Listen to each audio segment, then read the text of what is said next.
नमस्कार बहनों और भाइयों, साथियों व प्यारे बच्चों। संविधान की परिचय की जो यात्रा हमारी चली हुई है उसमें आपका एक बार फिर से स्वागत है। और आज का जो हमारा जो विषय है वो है अनुच्छेद 4। हम इस यात्रा में हमने देखा भारत के संविधान के विषय में, उसके इतिहास, संवैधानिक इतिहास, उसकी विशेषता, उसकी प्रकृति, ये हम सब चीज बता चुके। और हम अब संविधान के जो भाग 1 है, भाग 1 कहाँ से शुरू होता है? अनुच्छेद 1 से अनुच्छेद 4 तक, यानी आर्टिकल 1 से 4 तक भाग 1 में आता है। उसके बाद में भाग 2 में नागरिकता आती है और भाग 3 में जो है व्यक्ति के मूल अधिकार आते हैं। तो भाग 1 का ये अनुच्छेद 4 है, ये अंतिम अनुच्छेद है इस भाग का। तो इसके विषय में हम चर्चा करेंगे और समझाएंगे, इससे हम आपका परिचय करवाएंगे कि भाई इस अनुच्छेद में क्या चीज है, क्या शक्ति ये देता है, क्या नियम है इसमें। तो इस वीडियो को ध्यान से देखें, समझें, रटने की कोशिश ना करें, क्योंकि रटाने के लिए तो और बतेरे गुरुजी होंगे। हमारा काम रटाने का नहीं है, हमारा काम समझाने का है। समझें कि इस अनुच्छेद में क्या शक्ति है, क्यों दी गई ही ये शक्ति। और वीडियो को आखिरी तक देखें, लाइक करें, अगर अच्छी लगे तो हमारे चैनल को सब्सक्राइब करें, वीडियो को शेयर भी करें, क्योंकि ज्ञान एक जगह पड़ा रहने से सड़ जाता है। तो इसमें अनुच्छेद में 2 बातें हैं। क्या 2 बातें हैं? कि जो अनुच्छेद 2 और 3 में जो भी परिवर्तन, कानूनी परिवर्तन किए जाते हैं, अनुच्छेद 2 में है कि वे राज्य अर्जन करे जाते हैं जो भारत से बाहर के, यानी कि भारत के संघ में शामिल नहीं थे भूभाग, और वो भूभाग भारत ने अर्जन किया। तो उस भूभाग से संबंधित में तो थे अनुच्छेद 2 में। अनुच्छेद 3 में हमने देखा कि भारत के जो अंदर के जो राज्य हैं, जो यूनियन में शामिल हैं, राज्य संघ में, और उसकी सीमाओं में परिवर्तन करके नए राज्यों का विस्तार किया जा रहा है या पुनर्गठन करा जा रहा है, उससे संबंधित प्रावधान थे। तो इसमें क्या है, उनके परिणाम के कारण जो भी भारत के संविधान में जहां कहीं भी परिवर्तन करने हैं, उसके संबंध में शक्ति प्रदान करता है। क्या कहता है, या इसके हेडिंग क्या है आर्टिकल की? Law made under article 2 and 3 provide for the amendment of the 1st and 4th schedule and supplementary incidental and कॉन्सिक्वेंटल matter. क्या है कि भाई जो कानून बने 2 और 3 अनुच्छेद के द्वारा, वो प्रोवाइड करते हैं अमेंडमेंट, परिवर्तन करते हैं। किसमें? 1st शेड्यूल क्या बताती है कि भाई राज्यों की संख्या और केंद्र शासित प्रदेशों की जो लिस्ट है वो बताती है, उसमें यथा अमेंडमेंट होगा। और 4th शेड्यूल क्या बताती है कि जो राज्यसभा के जो मेंबर हैं उनकी संख्या का हेर फेर बताती है कि भाई अगर किसी के राज्यों की, किसी की क्षेत्र घट गया तो उसके राज्यसभा के मेंबर की भी संख्या कम हो जाएगी, और उसका प्रतिनिधित्व के मामले में बताती है। उसके सप्लीमेंटल, ऐसे लोकसभा के हैं, उसके जो सप्लीमेंटल है, इंसिडेंटल, जो उसके परिणाम से हुए या आकस्मिक रूप से हुए, उन मैटरों के अमेंडमेंट के बारे में यह अनुच्छेद है।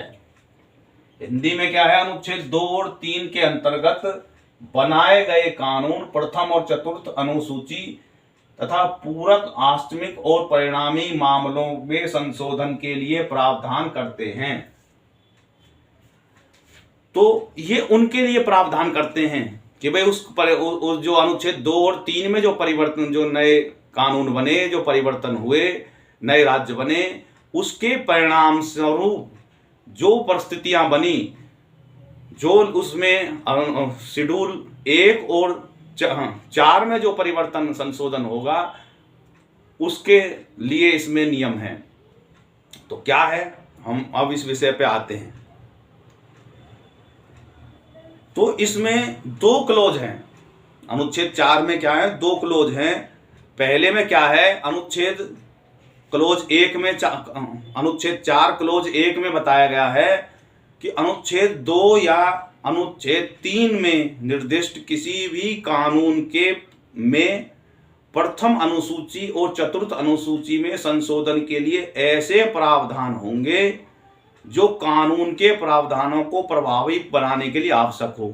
ने कहा कि भाई उस कानून को प्रभावी बनाने के लिए जो भी अमेंडमेंट करना की जरूरत हो, जो भी आवश्यक हो, प्रथम और चतुर्थ अनुसूची में उसके जो भी हमने संशोधन करे उसको प्रभावी करने के लिए जो भी जरूरत हो उसमें, और उसमें ऐसे पूरक या आकस्मिक अचानक परिणामी प्रावधान संसद या राज्यों के विधानमंडल में प्रतिनिधित्व के संबंध में प्रावधान सहित हो सकते हैं, उन्हें संसद अवश्य समझे, उनमें संशोधन करने की शक्ति है। यानी कि अनुच्छेद 2 और 3 के जो कानून जो बने, कानून काय के थे, पुनर्गठन के, उस पुनर्गठन के कानून के प्रावधानों के कारण और उनको लागू करने के बाद की जो स्थिति बनेगी, उस स्थिति के अनुसार अनुच्छेद मतलब शेड्यूल 1 और शेड्यूल 4 में यथा स्थिति आकस्मिक या पूरक मामलों में जो भी परिवर्तन करने होंगे उसको प्रभावी बनाने के लिए उनको संसद जैसा आवश्यक समझे वो करे। और उपरोक्त सभी कानून अनुच्छेद 368 के प्रयोजन में संविधान संशोधन नहीं माना जाएगा। उन्होंने कहा कि भाई इसके अनुसार जो ये हम जो संशोधन कर रहे हैं, ये जो संशोधन है ये अनुच्छेद 368 के अनुसार जो है वो संविधान संशोधन नहीं माना जाएगा, वो साधारणतः माना जाएगा, साधारण कानून ही माना जाएगा, वो उसी के नियम के अनुसार हो जाएगा। तो इसके परिणाम क्या होंगे कि भाई इसमें हमें साधारण बहुमत के आधार पर ही हम इसमें संशोधन कर लेंगे, इसमें 3/4 या 2/4 की जरूरत नहीं होगी, या सारे राज्यों को जाके जो है सिग्नेचर या उसको पास करने की जरूरत, आधे से ज्यादा राज्यों को पास करने की जरूरत नहीं होगी। तो जो है इसमें 2 बातें इसमें आई। तो अब इस पे हम आगे बढ़ते हैं विस्तार से कि भाई इसके और अच्छी तरह से समझाते हैं। तो ये कहता है कि भारत के अनुच्छेद 4 में कहा कि अनुच्छेद 2 में क्या है, नए राज्यों की में प्रवेश या स्थापना, और अनुच्छेद 3 में क्या था, नए राज्यों का गठन, राज्यों की सीमा, क्षेत्रों में नामों में परिवर्तन के तहत बनाए गए कानूनों को 368 अनुच्छेद के तहत संविधान संशोधन नहीं माना जाता है। इसने क्लियर कट कर दिया। इसलिए इन कानूनों को लागू करने के लिए साधारण बहुमत, सामान्यतः विधानमंडल की तरह बहुमत जो सामान्य विधानमंडल की तरह है वो आवश्यकता होती है, साधारण बहुमत की ही आवश्यकता होती है। इस प्रकार यह जो लेख है भारतीय संविधान की लचीलापन को दर्शाता है। साधारण बहुमत से सामान्य जो विधायी प्रक्रिया होती है उससे नए राज्यों का गठन कर सकते हैं, मौजूदा के क्षेत्र में परिवर्तन कर सकते हैं। ऐसे कानून बनाने के लिए निर्धारित एकमात्र शर्तें क्या है, निम्नलिखित है। क्या क्या शर्तें हैं उसको प्रभावी बनाने के लिए? पहला तो है विधेयक जो भी पेश तब तक पेश नहीं होगा, उद्देश्य क्या है कि इसका उद्देश्य है कोई भी विधेयक तब तक पेश नहीं किया जाएगा जब तक राष्ट्रपति अपनी सिफारिश उसमें ना दे दे। दूसरा,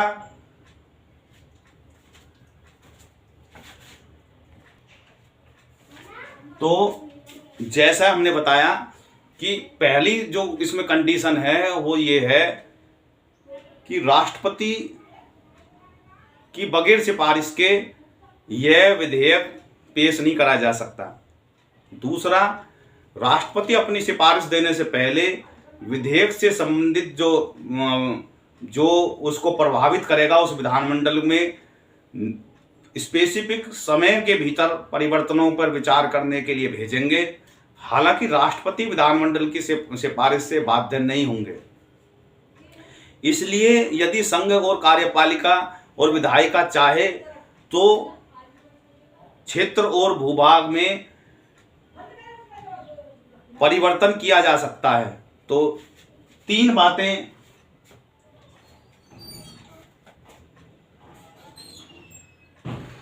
उस प्रक्रिया के लिए चाहिए। जो भी अनुच्छेद 2 और 3 के तहत मैंने संविधान में संशोधन के लिए ये पहले बता चुका कि भाई एक तो राष्ट्रपति के पूर्व सिफारिश की जरूरत होती है और राष्ट्रपति विधानमंडल के पास में उसकी राय जानने के लिए भेजता है, और लेकिन उसके लिए वो राय में कैसी भी हो उसके लिए बाध्य नहीं है। और तीसरा जो है वो संसद में वो पेश करा जाता है और साधारण बहुमत से ही वो कानून बन जाता है।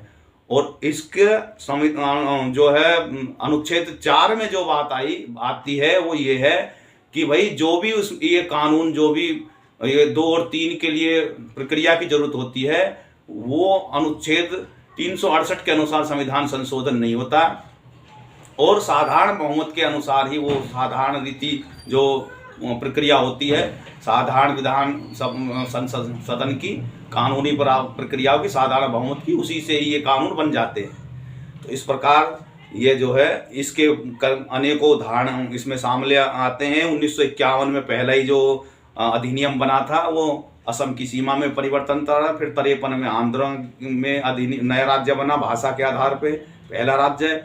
फिर हिमाचल प्रदेश 54 में जो है वो केंद्र शासित प्रदेश, 2 जो तो बिलासपुर और इनको मिलाकर जो है हिमाचल प्रदेश का जो है गठन किया गया राज्य का, उसमें विलय कर दिया गया था और उसको केंद्र शासित प्रदेशों के रूप में बन गए थे वो।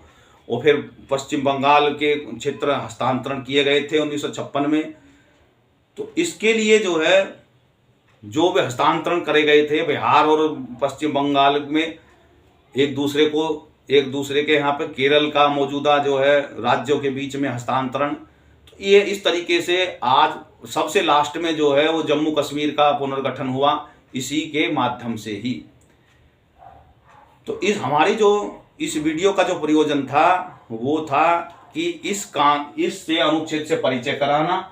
इस अनुच्छेद में कुछ नहीं है, इस अनुच्छेद में केवल ये है कि भाई जो भी 2 और 3 के परिवर्तन कानून जो नए बने उनको लागू कराने के लिए और उसके परिणाम स्वरूप जो भी सप्लीमेंट्री और अमेंडमेंट शेड्यूल 1 और 4 में होंगे वो जो है करे संसद, जो उसको आवश्यकता अनुसार करे। इतना सी बात है इसमें। और ये बताया कि भाई ये जो भी परिवर्तन वगैरह जो शेड्यूल में होंगे या उसमें होंगे वे सब 368 के अनुसार अमेंडमेंट नहीं माने जाएंगे, साधारण विधायी प्रक्रिया ही मानी जाएगी। तो इस प्रकार अनुच्छेद 4 जो है अमेंडमेंटों के लिए जो शेड्यूल में 1 में और 4 में करे जाएंगे अनुच्छेद 2 और 3 के परिणाम के कारण, उसके बारे में इस वीडियो में इतना ही। अगले वीडियो में हम आपका परिचय जो है भारत के संविधान के भाग 2 में कराए जाएंगे जिसमें नागरिकता के विषय में है। इस वीडियो को आप देखें, समझें और हमारे चैनल को सब्सक्राइब करें। बहुत बहुत धन्यवाद। भारत माता की जय। जय हिंद, जय भारत।